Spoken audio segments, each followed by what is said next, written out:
જોવા માટે સબસ્ક્રાઇબ કરો અમારી ચેનલ મુદ્રાલેખ ડિજિટલ એજ્યુકેશન. નમસ્કાર વિદ્યાર્થી મિત્રો, મુદ્રાલેખ ડિજિટલ એજ્યુકેશનમાં આપનું હાર્દિક સ્વાગત છે. ધોરણ 10 વિષય ગુજરાતી, પાઠ 18 ભૂખથી એ બૂંદી ભીખ, ભાગ 3માં કારું જે સદાવ્રતની લાઈન છે એ લાઈનની ઉપર નજર મારે છે અને રાજુને કહે છે કે હું તારી સાથે આવું તો છું, પણ ભીખ નથી માંગવાનું. અને જ્યારે લાઈનનું વિહંગાવલોકન કરે છે ત્યારે એમાં અલગ અલગ જાતિના બધા જ લોકો હતા, પણ સરવાળે મોટાભાગનો જે વર્ગ હતો એ ખેડૂત હતો. અને કારુને આ સદાવ્રત કેમ નથી લેવું એની એ સ્પષ્ટતા કરતા કહે છે કે અમે પકવેલું જે ધાન છે એ અમારા પકવેલા ધાનનું પણ અમારે ભીખ માંગવી, અને એટલે કારું એ સદાવ્રતું લેવા માટેનો ઇનકાર કરે છે. તો જોઈશું આગળ.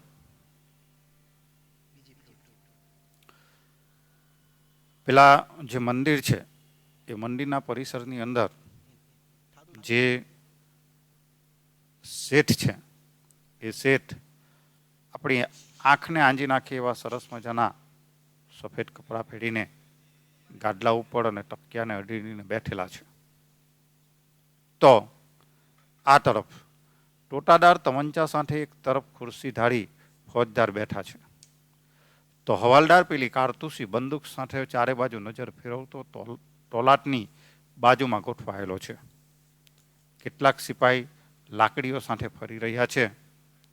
આવનારાઓને છેલ્લે કાઢે છે, લેનારને ચેતવણી આપે છે, જો ભૂલે ચૂકે ફરીથી આવ્યો તો છાતીમાં હાથોટો જ સમજી લેજે. તો એક બાજુ ટોટાદાર તમંચા સાથે એક ખુરશી ધારીને એટલે કે ખુરશી રાખીને ફોજદાર બેઠા છે. તો હવાલદાર કારતૂસી બંદૂક લઈને, કારતૂસવાળી જે બંદૂકો આવે એ લઈને ચારે બાજુ નજર ફેરવતો તોલાટની બાજુમાં એટલે કે જ્યાં સદાવ્રતની જે નોંધ થાય છે એની બાજુમાં બેઠા છે. કેટલાક સિપાહીઓ લાકડી લઈને સાંઠે ફળે છે અને આવનારાઓને છેલ્લે કાઢે છે. અને જે લઈને જાય છે, સદાવ્રત જે લઈને જાય છે એને ચેતવણી આપે છે કે જો ભૂલે ચૂકે પણ ફરી પાછો આ બાજુ દેખાયો તો આ જે ટોટો છે એટલે કે આ જે બંદૂક છે એ તારી છાતીમાં જ ધરબી દઈશ, સમજી લેજે. રાજુને પેલા છેડે પહોંચાડવા જતા કાળુને આંખે એવા માણસો નજરે પડ્યા કે જેને ખડામાંથી ઊંચકાય એટલા દાણા બ્રાહ્મણને દાન કરેલા. તો વળી ઘરમાં ધાન નાખવાની એક વખત જગ્યા ન હતી એવાય એમાં ઊભા હતા. અરે નાના સરખો લૂંટફાટને શરમ માનનારો ને ભાઈનું લીધેલું ન લેનારો એ કંગાર બનીને હારમાં પડ્યો હતો. મિત્રો, માણસ ને કુદરત કેવો લાચાર બનાવી દે છે. કુદરતની સામે માણસ કેવો લાચાર થઈ જાય છે અને માણસને પોતાની વાસ્તવિકતાનો ખ્યાલ અપાવવા માટે જાણે કુદરત ખેલ કરતો હોય એવું આ પેરેગ્રાફ્સ ઉપરથી લાગે છે. રાજુને પેલા છેડે એટલે કે છેલ્લે જે આવેલા છે એને છેલ્લે પહોંચાડતા તો કાળુને આંખે એવા માણસો, ગામના જે માણસો હતા એ દેખાયા કે એમાં લેખકે આપણને આપણી સંસ્કૃતિ, આપણી પરંપરા અને આપણી જે એક ધરોહર છે એના પણ પ્રત્યક્ષ દર્શન કરાવેલા છે. કે એણે એવા માણસો જોયા કે જેણે ખડામાંથી ઊંચકાય એટલા દાણા બ્રાહ્મણને દાન કરેલા. ખરું, એટલે જ્યારે આપણે ખેતરની અંદર થી લણણી કર્યા પછી એને સાફસૂફ માટે જે ખરામાં રાખીએ છીએ ગામની નજીક, કાંઠવાટો ઘરની નજીકમાં સ્થળ હોય ત્યાં ખરું બનાવી એમાં સાફસૂફ કરીને જે અનાજ ચોખ્ખું કરીએ છીએ, એ ચોખ્ખું કરીને જ્યારે એ અનાજને આપણે આપણી જે પરંપરા પ્રમાણે જ્યારે ઘરે આપણે લાવીએ છીએ ત્યારે એમાં ચોક્કસ લોકોનો હિસ્સો છે અને એવા હિસ્સેદારમાં સૌથી પહેલા બ્રાહ્મણ આવે છે. એ બ્રાહ્મણને એક સમય એવા માણસો ઉભેલા છે કે એ બ્રાહ્મણને કહેતા કે તારથી ઊંચકાય એટલું આમાં આ ઠેલા રહ્યા એમાં ઊંચકાય એટલું ભરી જા, એવું કહેવા વાળા પણ, એટલે ખુલ્લે હાથે અને ખુલ્લા હૃદયે દાન કરવા વાળા પણ આજે આ લાઈનમાં ઉભેલા છે. તો વળી ઘરમાં ધાન નાખવાની એક વખત જગ્યા નહોતી, તો વળી એટલું બધું પકવવા વાળા ખેડૂત ઉભેલા છે કે જેને જ્યારે ઘરની અંદર જે પાકેલું જે ધાન છે, જે અનાજ છે, એ અનાજ સંગ્રહિત કરવા માટેની જગ્યા ખૂટતી હતી. એવા માણસો પણ અત્યારે ત્યાં ઉભેલા છે. તો વળી બીજો માણસ છે નાનો કરીને, એની તો તમે વિચાર કરો કે લૂંટફાટને એ શરમ માનનારો હતો, કે લૂંટફાટ કરવી એ શરમ માનનારો હતો અને ભાઈનું દીધેલું ન લેનારો એ કંગાર બનીને હારમાં પડ્યો હતો. અને ભાઈ આપે એ ભાઈનું પણ ન જોઈએ, નહીં, પોતાની મહેનતથી જ અને પોતાના સ્વમાનથી જ જીવવા વાળો એ નાનો પણ અત્યારે કંગાર બની ગયો છે. અને એ કંગાર બનીને આ સદાવ્રતું લેવા માટે હારમાં એટલે કે લાઈનમાં ઉભેલો હતો. અરે રે, ભૂખ જ ભૂંડી છે નહીં? નકરવળી કારુની આંખો ભીની થઈ આવી જ્યારે વિચારતો અનેક ઉઠતા હતા. જેના ધણી આગળ દુનિયા આખી ભલભલા રાજા મહારાજને શેઠિયાઓ હાથ ધરતા આવતા, એના જ ધણીને આજે હાથ ધરવાનો ને તે એક દોડ પાસે ખીચડી માટે. ઢીક પડ્યો એ અવતાર ને ઢીક પડ્યો એ જીવવું. એ કારું નિશાસો નાખે છે અને પોતાની જાતના અથવા તો પોતે જે અવતાર ધારણ કરીને આવ્યો છે અને જે જીવવું છે આવી રીતે જીવવા કરતા પણ મૃત્યુ પામેલા વિશેષ સારા, એમ એ કહે છે. કેમ કે અરે રે, ભૂખ જ ભૂંડી છે, ભૂખ જ ભૂંડી છે. જો ભૂખ ભૂંડી ન હોય નકર, અને જો ભૂખ ભૂંડી ન હોય તો શું આ બધું કંઈ કરવું પડે? અને આવા બધા વિચારોથી કારુની આંખોની અંદર પાણી આવી ગયા, એટલે કે આંસુ આવી ગયા.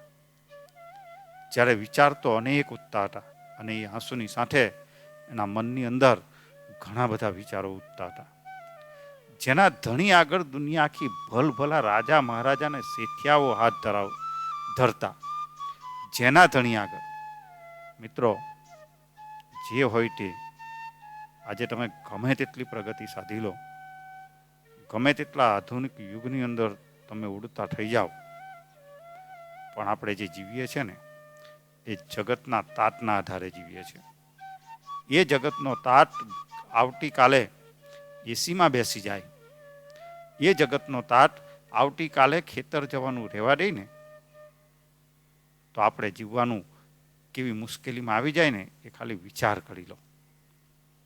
એ જે જગતનો તાત છે, એ જે જગતનો ધણી છે, જેની આગળ આખી દુનિયા હાથ લંબાવતી, એમાં રાજા મહારાજા અને શેઠિયા જેવા શેઠિયાઓ પણ હાથ લંબાવતા આવતા, એના જ ધણીને આજે હાથ ધરવાનો. અને એ જ જે ધણી છે જેની આપણે સામે રાજા મહારાજા અને શેઠિયાઓ હાથ લંબાવતા હતા, એવા ધણીએ આજે હાથ ધરવાનો વારો આવ્યો, ભીખ માંગવાનો વારો આવ્યો. ને તે એક દોડ પાસે ખીચડી માટે, અને તે પણ કેવું, એક સામાન્ય જેને તુચ્છ ગણી શકાય એ દોડ પાસે ખીચડી માટે આજે એને હાથ લંબાવવાનો આવ્યો. અને એવું વિચારતો કારું કે ધિક્કાર છે આ અવતાર ઉપર, આ મનુષ્ય અવતાર ઉપર ધિક્કાર છે. અને આવું દોડ પાસે ખીચડી માટે હાથ લંબાવીને જીવવું પણ પોતાની જાત માટે એને ધિક્કાર લાગે છે.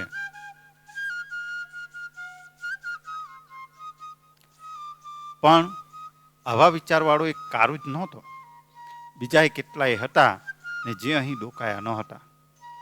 શંકરદા ને રણછોડ જીવતા હોત તો એ બીજું ગમે તે કરત, પણ આમ હાડે પડીને આખી દુનિયા દેખે એ રીતે હાથ તો ન જ લંબાવત.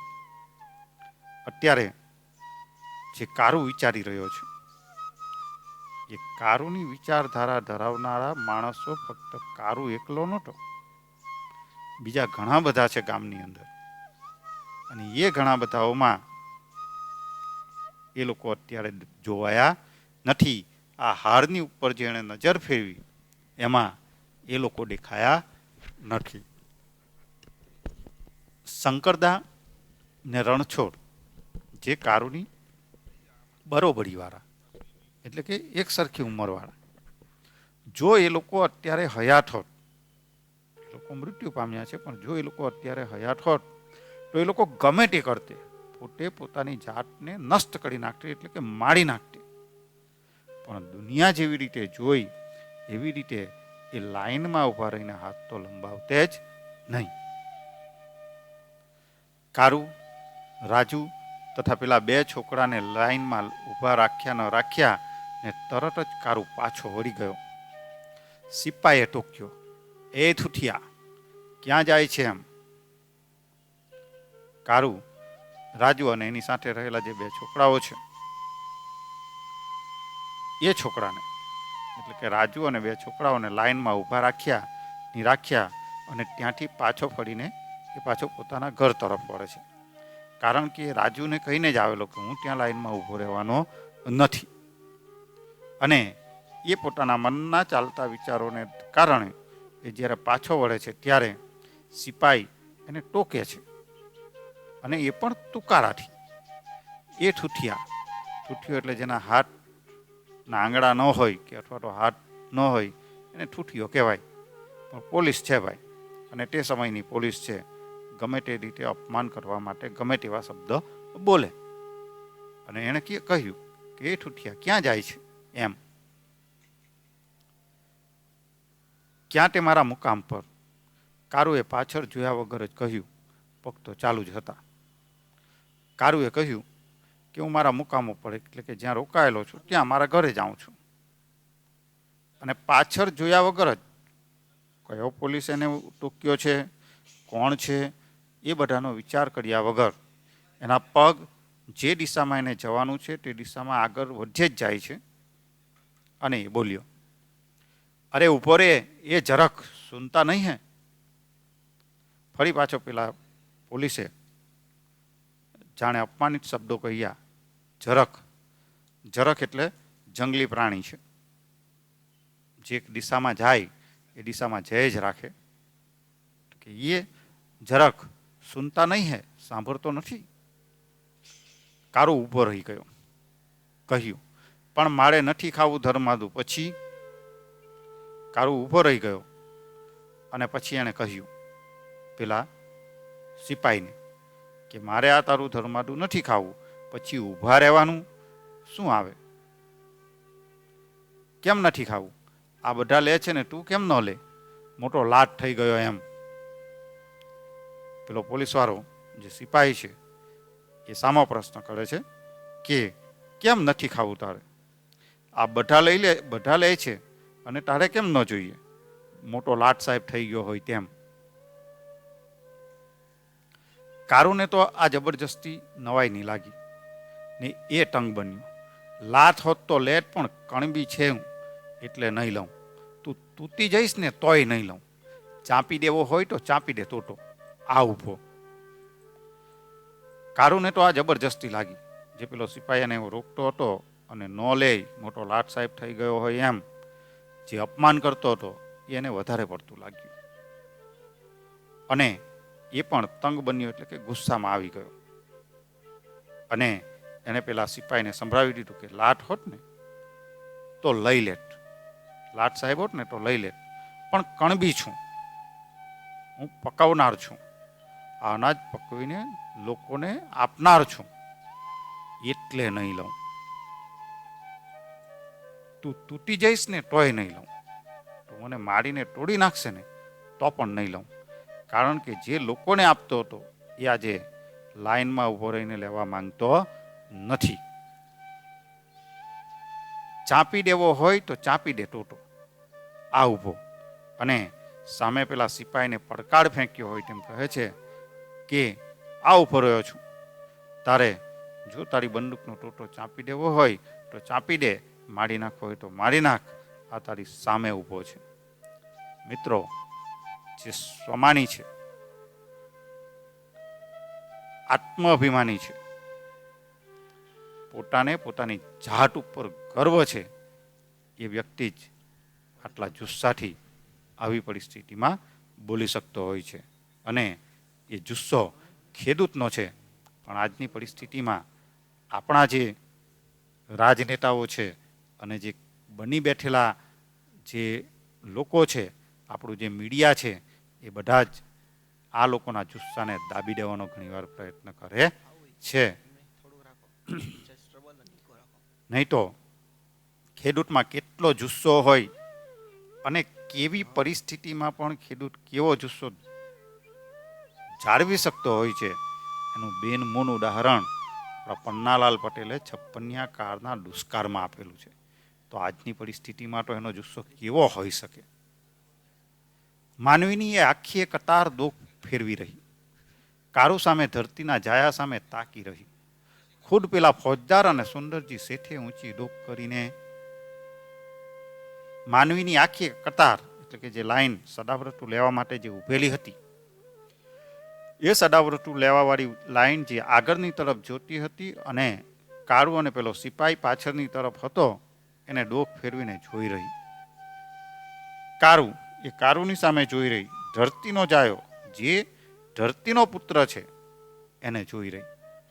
ખુદ પેલા ફોજદાર અને સુંદરજી શેઠે ઊંચી ડોક કરીને જે તમંચો લઈને કારતુસવાળી જે બંદૂક લઈને જે ફોજદાર બેઠો હતો, એ પણ પોતાની ઊંચી ડોક, અને સુંદરજી શેઠ જે ગાડી અને ટકિયા સાથે મંદિરની પડસાળમાં બેઠા હતા, એ પણ ઊંચી ડોક કરીને જોયો.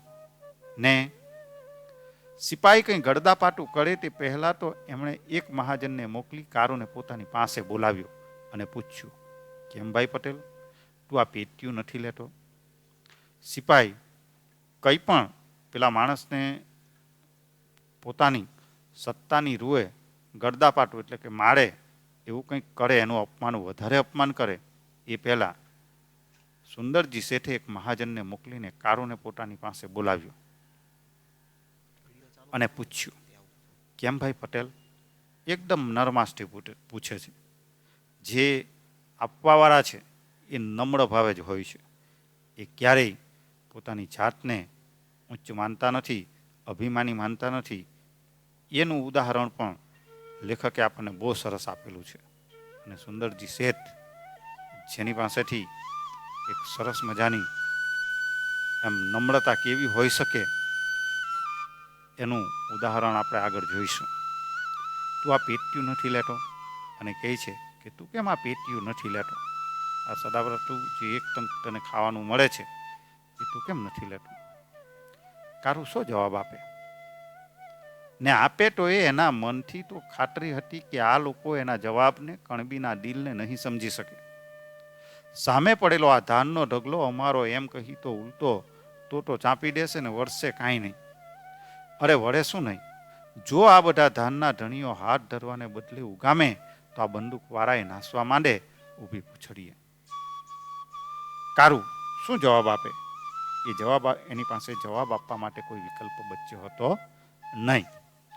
અને આપે તો એ જે મનથી જવાબ આપવાનો છે એ આપે તો એને ખાતરી હતી કે એનો જવાબ આ લોકો માન્ય રાખે એમ નથી, કારણ કે આ લોકો કણબીના દિલને સમજી શકે એવા નથી. અને એનું કહેવાનું એવું છે કે આ જે સામે પડેલો જે ધાનનો ઢગલો છે એ અમારો છે. એમ જો કદાચ કહેવા જાય તો એની સામે પેલો જે પોલીસવાળો છે, જે સિપાહી છે, એ ટોટો ચાંપી દે અને વળશે કંઈ નહીં, અને એ કંઈ કરી શકવાનો નહીં. પણ પાછો મનોમન જુસ્સામાં એવો વિચાર કરે છે કે અરે શું નહીં વળે, જો આ બધા ધાનના ધણીઓ હાથ ધરવાને બદલે ઉગામે તો આ બંદૂકવાળા નાસવા માંડે. પણ જો આ જે હાથ ધરવા વાળા જે અહીંયા છે એ લોકો જો હાથ ઉગામે તો આ જે બંદૂક લઈને ઊભેલા છે એ લોકોને પણ અહીંયાથી નાસી છૂટવાનો વારો આવે. શા વિચારમાં પડી ગયો છે ભાઈ? મને જવાબ તો આપ. સુંદરજી શેઠના શબ્દોમાં મીઠાશ નહીં, હૈયાને સુવારું સુવારું લાગે એવું કંઈક ટપકતું હતું. સુંદરજી શેઠે કારુને કહ્યું, શું વિચારમાં પડી ગયો છે ભાઈ? અને તારો જે વિચાર છે એ વિચારનો મને જવાબ તો આપ.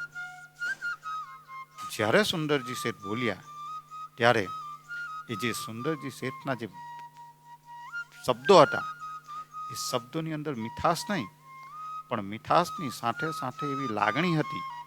એ લાગણી જાણે હૃદયને, આપણા હૈયાને જાણે સુવારું લાગે એવું એનામાંથી કંઈક ટપકતું હતું.